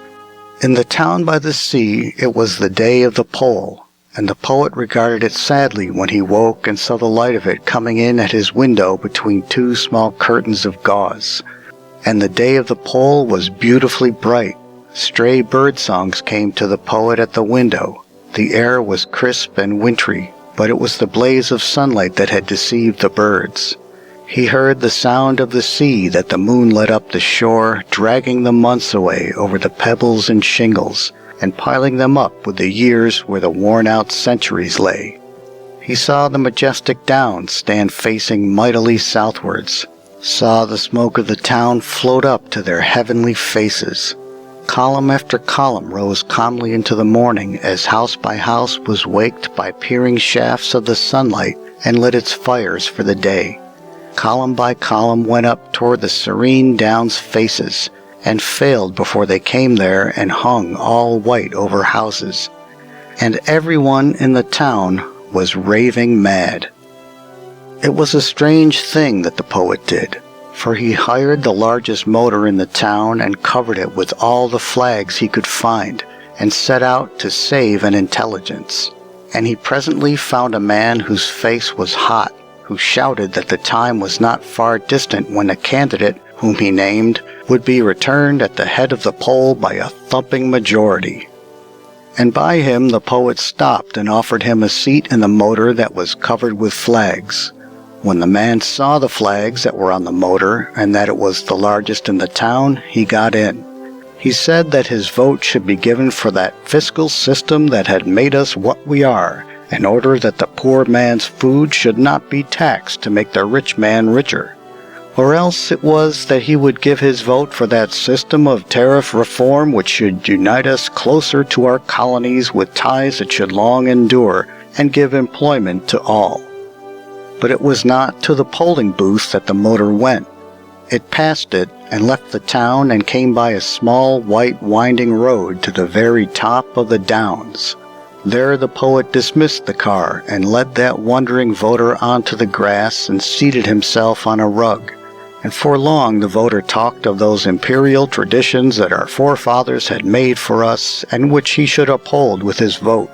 Or else it was of a people oppressed by a feudal system that was out of date and effete, and that should be ended or mended. But the poet pointed out to him small, distant, wandering ships on the sunlit strip of the sea, and the birds far down below them, and the houses below the birds with the little columns of smoke that could not find the downs. And at first the voter cried for his polling booth like a child, but after a while he grew calmer, save when faint bursts of cheering came twittering up to the downs, when the voter would cry out bitterly against the misgovernment of the radical party. Or else it was, I forget what the poet told me, he extolled its splendid record. "See," said the poet, "these ancient, beautiful things, the downs and the old-time houses in the morning, and the gray sea in the sunlight going mumbling round the world. And this is the place they have chosen to go mad in."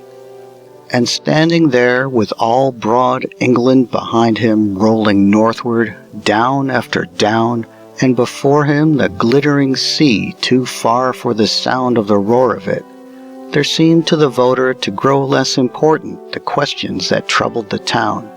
Yet he was still angry. "Why did you bring me here?" he said again. "Because I grew lonely," said the poet, "when all the town went mad." Then he pointed out to the voter some old bent thorns, and showed him the way that a wind had blown for 1,000,000 years, coming up at dawn from the sea. And he told him of the storms that visit the ships, and their names and whence they come, and the currents they drive afield, and the way that the swallows go. And he spoke of the down where they sat, when the summer came, and the flowers that were not yet, and the different butterflies, and about the bats and the swifts, and the thoughts in the heart of man. He spoke of the aged windmill that stood on the down, and of how to children it seemed a strange old man who was only dead by day. And as he spoke, and as the sea wind blew on that high and lonely place, there began to slip away from the voter's mind meaningless phrases that had crowded it long: thumping majority, victory in the fight, terminological inexactitudes, and the smell of paraffin lamps dangling in heated schoolrooms, and quotations taken from ancient speeches because the words were long. They fell away, though slowly, and slowly the voter saw a wider world and the wonder of the sea. And the afternoon wore on, and the winter evening came, and the night fell, and all black grew the sea. And about the time that the stars come blinking out to look upon our littleness, the polling booth closed in the town. When they got back, the turmoil was on the wane in the streets. Night hid the glare of the posters, and the tide, finding the noise abated and being at the flow, told an old tale that he had learned in his youth about the deeps of the sea, the same which he had told to coastwise ships that brought it to Babylon by the way of Euphrates before the doom of Troy. I blame my friend the poet, however lonely he was, for preventing this man from registering his vote, the duty of every citizen. But perhaps it matters less, as it was a foregone conclusion, because the losing candidate, either through poverty or sheer madness, had neglected to subscribe to a single football club. End of The Day of the Poll, Chapter 15 of A Dreamer's Tales by Lord Dunsany. The Unhappy Body, Chapter 16 of A Dreamer's Tales. "Why do you not dance with us and rejoice with us?" they said to a certain body, and then that body made the confession of its trouble. It said, "I am united with a fierce and violent soul that is altogether tyrannous and will not let me rest, and he drags me away from the dances of my kin to make me toil at his detestable work, and he will not let me do the little things that would give pleasure to the folk I love, but only cares to please posterity when he has done with me and left me to the worms. And all the while he makes absurd demands of affection from those that are near to me, and is too proud even to notice any less than he demands, so that those that should be kind to me all hate me." And the unhappy body burst into tears. And they said, "No sensible body cares for its soul. A soul is a little thing and should not rule a body. You should drink and smoke more till he ceases to trouble you." But the body only wept and said, "Mine is a fearful soul. I have driven him away for a little while with drink, but he will soon come back. Oh, he will soon come back." And the body went to bed hoping to rest, for it was drowsy with drink. But just as sleep was near it, it looked up, and there was its soul sitting on the windowsill, a misty blaze of light, and looking into the river. "Come," said the tyrannous soul, "and look into the street." "I have need of sleep," said the body. "But the street is a beautiful thing," the soul said vehemently. "100 of the people are dreaming there." "I am ill through want of rest," the body said. "That does not matter," the soul said to it. "There are millions like you in the earth, and millions more to go there. The people's dreams are wandering afield. They pass the seas and mountains of fairy, threading the intricate passes led by their souls. They come to golden temples a-ring with 1,000 bells. They pass up steep streets lit by paper lanterns where the doors are green and small. They know their way to witches' chambers and castles of enchantment. They know the spell that brings them to the causeway along the ivory mountains. On one side, looking downward, they behold the fields of their youth, and on the other lie the radiant plains of the future. Arise and write down what the people dream." "What reward is there for me," said the body, "if I write down what you bid me?" "There is no reward," said the soul. "Then I shall sleep," said the body. And the soul began to hum an idle song sung by a young man in a fabulous land as he passed a golden city where fiery sentinels stood, and knew that his wife was within it, though as yet but a little child, and knew by prophecy that furious wars, not yet arisen in far and unknown mountains, should roll above him with their dust and thirst before he ever came to that city again. The young man sang it as he passed the gate, and was now dead with his wife 1,000 years. "I cannot sleep for that abominable song," the body cried to the soul. "Then do as you are commanded," the soul replied, and wearily the body took a pen again. Then the soul spoke merrily as he looked through the window. "There is a mountain lifting sheer above London, part crystal and part mist. Thither the dreamers go when the sound of the traffic has fallen. At first they scarcely dream because of the roar of it, but before midnight it stops and turns and ebbs with all its wrecks. Then the dreamers arise and scale the shimmering mountain, and at its summit find the galleons of dream. Thence some sail east, some west, some into the past and some into the future, for the galleons sail over the years as well as over the spaces. But mostly they head for the past and the olden harbors, for thither the sighs of men are mostly turned, and the dream ships go before them as the merchantmen before the continual trade winds go down the African coast. I see the galleons even now raise anchor after anchor. The stars flash by them. They slip out of the night.